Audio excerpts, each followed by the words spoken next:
Welcome dear learners. In today's session, we will discuss on topic evaluation of rural marketing and agricultural transformation in India. The entire discussion of this topic shall be covered in 2 lectures.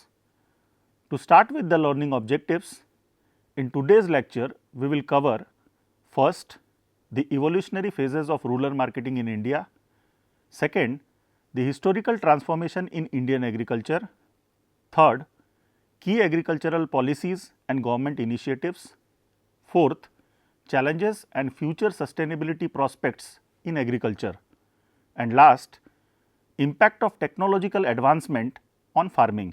Out of these 5, the first 2 objectives shall be covered in this lecture session and the remaining 3 shall be discussed in the other lecture sessions. So, let us start by exploring phased evaluation of rural marketing, which is a vital component of marketing management with immense significance for understanding India's socio-economic development.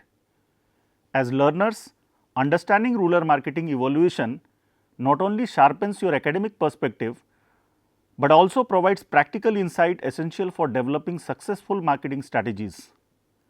Let us delve into these phases step by step. The evolution of rural marketing in India has been a progressive journey shaped profoundly by historical events, economic shifts and technological advancements. This journey can be segmented into 4 distinct phases, each with its unique features, strategies and impacts. Let us begin with the first phase. Phase 1 is from independence to green revolution, that is from 1947 to mid of 1960s. Immediately after India achieved independence in 1947, the economy was predominantly rural, driven primarily by agriculture. Villagers produced staple agricultural goods such as rice, wheat, pulses, vegetables, fruits and dairy products, which is primarily sold in nearby towns and urban markets. The marketing scenario during this period was basic and undeveloped, predominantly focusing on transporting agricultural commodities from rural producers to the urban consumers. Here a question arises, was rural marketing simply agricultural marketing? Indeed, rural marketing at this stage was essentially agricultural marketing because it revolved entirely around agricultural produce with limited distribution channels. The products flowed from rural producers directly to urban centers without sophisticated marketing strategies or branding. Phase 2 is green revolution to pre-liberalization period, that is from mid 1960s to 1990s. The second phase witnessed a transformation driven by green revolution starting around the mid 1960s. The introduction of high yielding seeds varieties, chemical fertilizers, pesticides and advanced machinery significantly boosted agricultural productivity. These inputs predominantly originated from urban based manufacturing companies who began actively marketing these inputs to rural areas. This period marked an expansion of rural marketing beyond the agricultural produce to include agricultural inputs. Here an interesting question is, why did the green revolution led to increased economic interaction between rural and urban areas? Well, the improved agricultural productivity meant farmers had surplus products, creating more supply for urban markets. Simultaneously, farmers required various inputs, prompting urban businesses to target rural areas more aggressively. Thus, a two-way marketing interaction was established, leading to rural prosperity and improved economic ties between rural and urban India.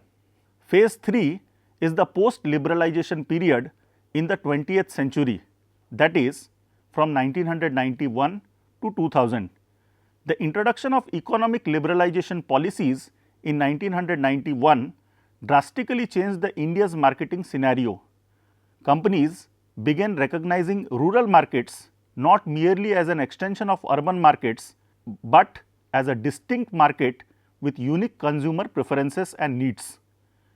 During this phase, businesses broadened their rural marketing strategies to introduce not only agricultural input, but also household items, electronics, consumer durables and everyday essentials.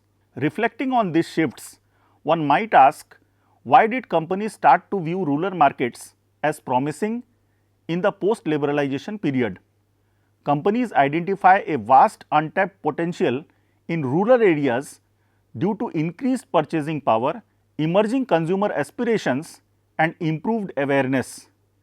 They responded by developing targeted marketing campaigns, enhancing distribution channel, and creating advertisement specifically addressing rural consumers. Thus, rural market transitioned into a major commercial focus area. Phase 4 includes a period of 21st century, that is from 2000 onwards.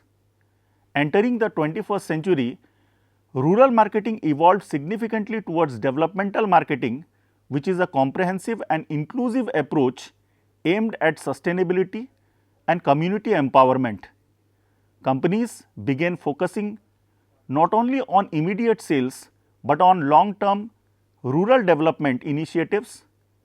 Projects such as Hindustan Unilever's Project Shakti, ITC's E-Chaupal, Tara Hut, and Amaron Battery's Amargaon campaign exemplify corporate strategies integrating social responsibilities with commercial success.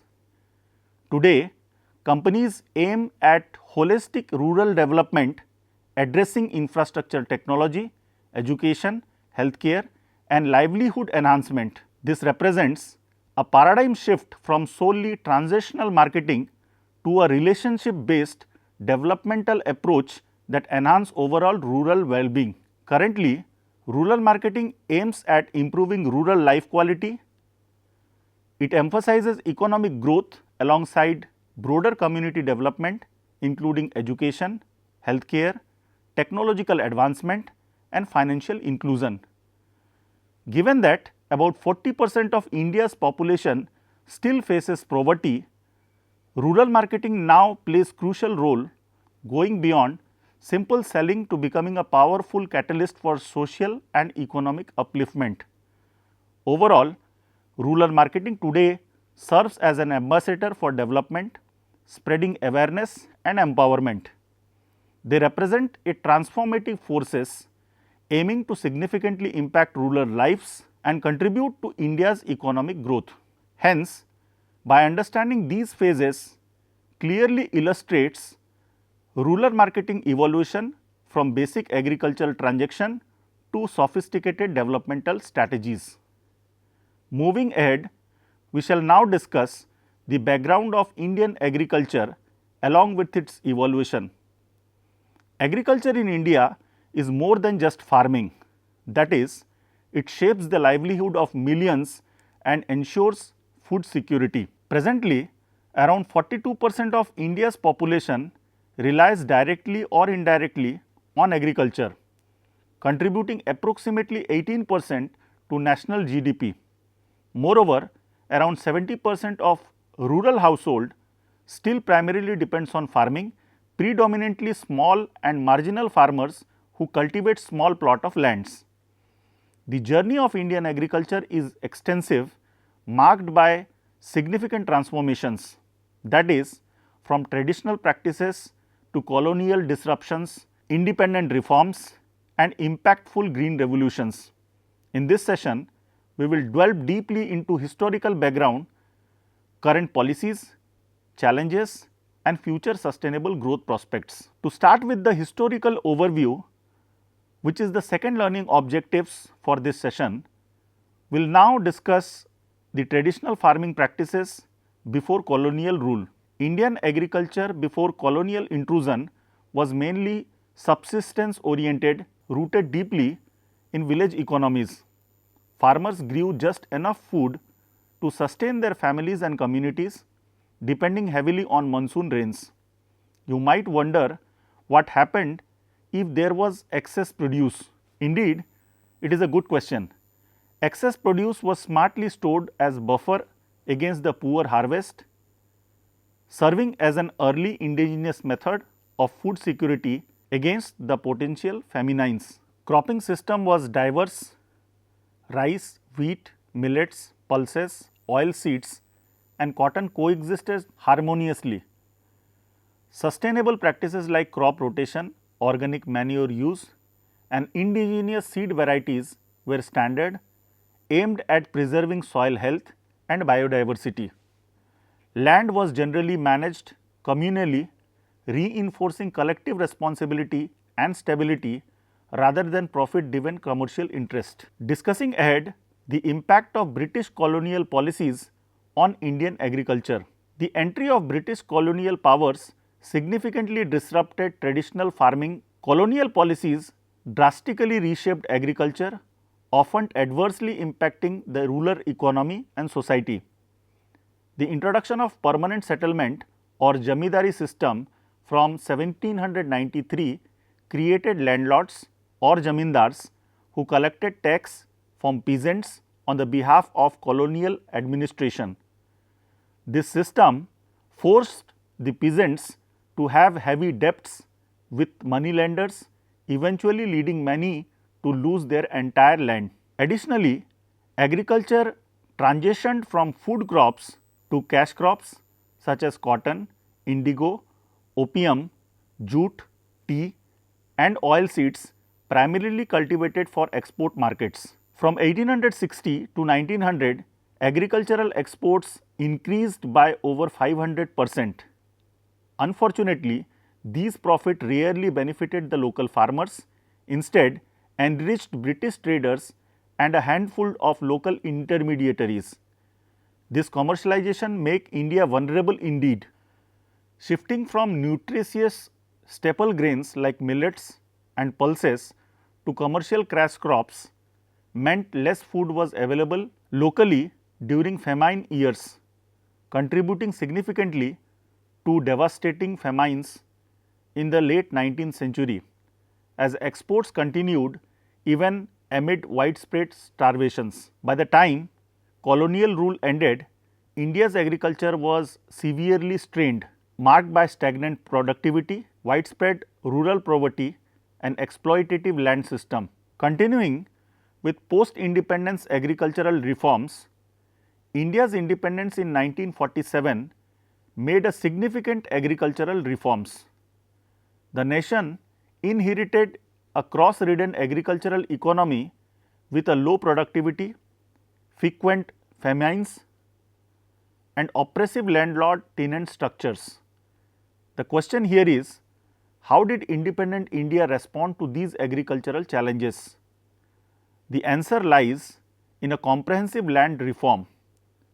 Though legislations like Jamidari Abolition Act, which took place in early 1950s, the newly independent government abolished intermediaries like Jamidars, transforming many tenants cultivator into landowners. Additionally, tenancy reform regulated rents, protecting farmers from exploitation, and land ceiling acts redistributed surplus land to the landless. While implementation was uneven, states like Kerala and West Bengal had notable success. The reform significantly weakened landlord dominance, fostering a more equitable agrarian landscape. The government simultaneously invested in rural infrastructure, irrigation projects, cooperative societies and the community development programs aiming for agricultural self-sufficiency. Despite these efforts, by early 1960s, India still faced food shortages and heavily relied on food aid, prompting fundamental shift towards boosting productivity. Soon after, the Green Revolution came. The Green Revolution, initiated in the late 1960s, marked a dramatic turning point. Aimed at modernizing agriculture, it introduced high-yielding crop varieties, chemical fertilizers, pesticides and expanded irrigation facilities. Initially targeting wheat and subsequently rice, the movement significantly boosted yields in well-irrigated regions. Government policies including input subsidies and minimum support prices reinforced these efforts. This remarkable shift came as cereal production increased from around 42 million tons in 1950-51 to over 188 million tons during 2001, transforming India from food deficient country into grain self-sufficient nation. Punjab, Haryana and Western Uttar Pradesh became green revolution epicenters due to this robust irrigation infrastructure and receptive farmers. The revolution undeniably enhanced national food security, prevented famines and stimulated rural economic growth and agro-industrial expansion. Yet, it is critical to reflect, was green revolution entirely successful without negative consequences? Not entirely. Its benefits were unevenly distributed, favoring larger resource rich farmers in irrigated regions, while small holders and rain fed areas lagged, widening socio-economic disparities. Additionally, environmental sustainability concerns emerged.